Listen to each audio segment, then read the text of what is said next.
83,3% de réussite à l'examen du CEPE pour cette année 2016. Le Conseil des ministres réuni ce mercredi 29 juin, sous la présidence du chef de l'État, le président Alassane Ouattara, a félicité la bonne tenue de ce premier examen à grand tirage de l'année 2016.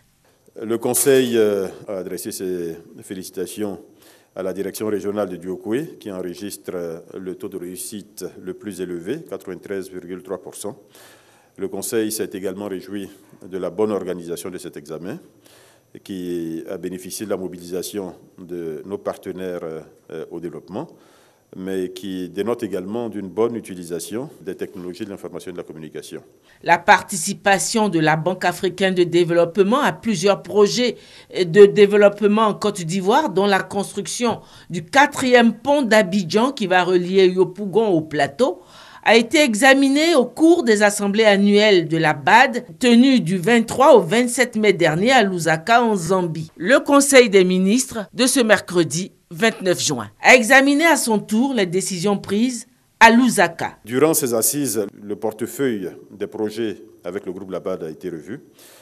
Il convient d'indiquer que 2 d'entre eux ont été redimensionnés. Il s'agit premièrement du projet de pôle agro-industriel du Bélier, qui était initialement de 30 millions d'unités de compte, soit 24,9 milliards de francs CFA, qui a été redimensionné à 80 millions d'unités de compte, soit 66,4 milliards de francs CFA. Et le deuxième projet, c'est celui du pont Yopougon-Plateau, qui est prévu avec un prêt BAD complémentaire de 200 millions d'unités de compte, soit 166 milliards de francs CFA. Foison de médailles des athlètes ivoiriens au récent championnat d'Afrique d'athlétisme à Durban en Afrique du Sud, le Conseil des ministres a salué cette belle performance qui fait honneur à la Côte d'Ivoire tout entière. À l'issue de cette compétition qui a réuni les meilleurs athlètes africains, les athlètes ivoiriens ont dominé les épreuves du sprint, à savoir le 100 mètres, le 200 mètres et le 4 x 100 mètres, en totalisant 6 médailles, dont 3 en or, 1 en argent et 2 en bronze.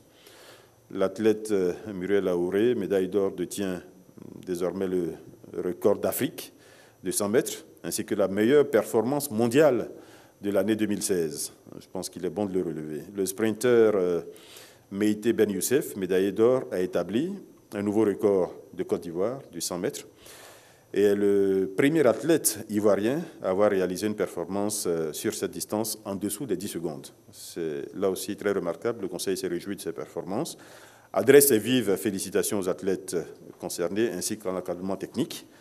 Ces performances font penser que la Côte d'Ivoire a de réelles chances de médaille au cours des prochains Jeux olympiques de Rio. Le sujet qui fait l'actualité, c'est incontestablement le Brexit, le départ de la Grande-Bretagne de l'Union européenne. Quel impact du Brexit sur la Côte d'Ivoire? Si la question ne figurait pas à l'ordre du jour du Conseil, le porte-parole du gouvernement a tout de même donné réponse à la presse. Nous avons d'excellentes relations avec l'Union européenne. Ces relations ne seront pas perturbées, pas du tout, par cette sortie. Et évidemment, les relations entre la Côte d'Ivoire et la Grande-Bretagne vont être redéfinies de façon bilatérale, puisque jusqu'à présent, cela se faisait dans le cadre multilatéral de l'Union européenne. Bon, donc je ne peux pas en dire plus, puisque ce processus est à son début seulement. Nous prenons acte et nous nous organisons pour avoir les meilleurs rapports, les meilleures relations avec à la fois l'Union européenne et la Grande-Bretagne. Par ailleurs, le Conseil a été informé du processus de sélection du directeur général du Trésor et de la comptabilité publique à la suite d'un appel à candidature publique conduit par un cabinet international.